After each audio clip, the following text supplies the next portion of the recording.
Dios se enoja ante el mal porque Él es amor. Es tan compasivo y lleno de gracia que un profeta bíblico incluso llegó a reprocharle por ser demasiado misericordioso. Considera la historia de Jonás y reflexiona acerca de su reacción ante el perdón compasivo de Dios para con los ninivitas en Jonás 4, 1 al 4. ¿Qué nos dice esto acerca de Jonás? Ver también Mateo 10, 8. La reacción de Jonás ante la misericordia de Dios es reveladora en dos aspectos principales.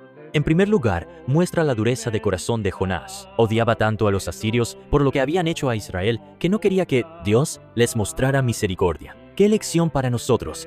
Debemos guardarnos de esta misma actitud, por comprensible que sea. De todas las personas, las que han recibido el beneficio de la gracia de Dios deberían reconocer cuán inmerecida es y por lo tanto estar dispuestas a mostrar misericordia a los demás. En segundo lugar, la reacción de Jonás destaca cuán centrales son la compasión y la gracia de Dios en su carácter. Jonás estaba tan familiarizado con la misericordia de Dios que precisamente porque es clemente y piadoso, tardo en enojarse y de gran misericordia. Jonás 4:2. Sabía que el Señor suspendería su juicio contra Nínive. Dios trata con justicia y misericordia a todos los pueblos y las naciones. La frase hebrea traducida como tardo en enojarte o longánime podría traducirse literalmente como largo de nariz. En el idioma hebreo, la ira estaba asociada metafóricamente con la nariz y la longitud de esta representaba metafóricamente el tiempo que tardaba uno en enojarse. Por lo tanto, las referencias a Dios como narigudo pretenden transmitir la idea de que es paciente y lento en airarse. Mientras que los seres humanos no tardan en airarse, Dios es sumamente paciente y concede su gracia libre y abundantemente, pero sin justificar el pecado ni ser indiferente a la injusticia. Por el contrario, Dios mismo expía el pecado y el mal en la cruz para ser justo y justificar a quienes creen en Él.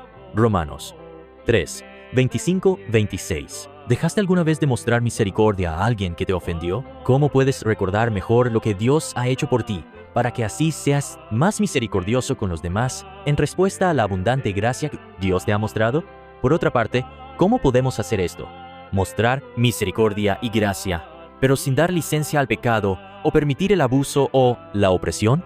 Aunque hay muchas formas inapropiadas de la ira, la Biblia también enseña que existe la justa indignación. Imaginemos a una madre que observa a su hija de 3 años jugando en el parque y que es atacada de pronto por un hombre. ¿No debería airarse? Por supuesto que sí.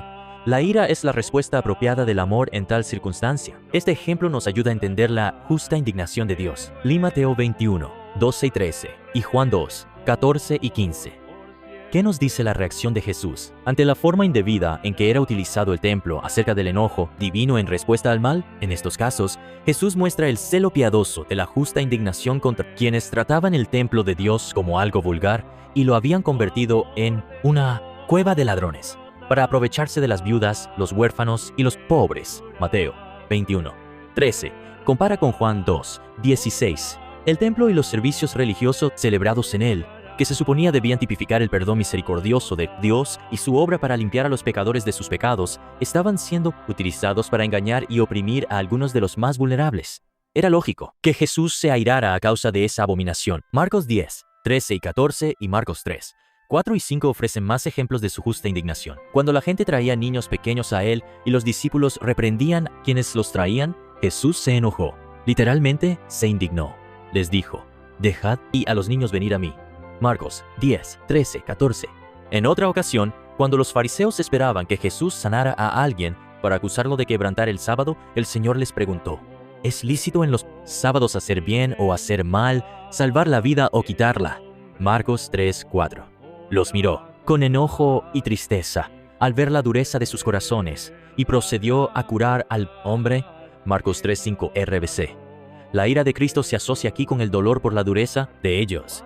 Es la justa ira del amor, la misma atribuida a Dios en el Antiguo Testamento. ¿Cómo podría el amor no sentirse molesto por el mal, especialmente cuando éste hiere a quienes son objeto de ese amor? ¿Cómo podemos cuidarnos de justificar la ira egoísta como si fuera justa indignación?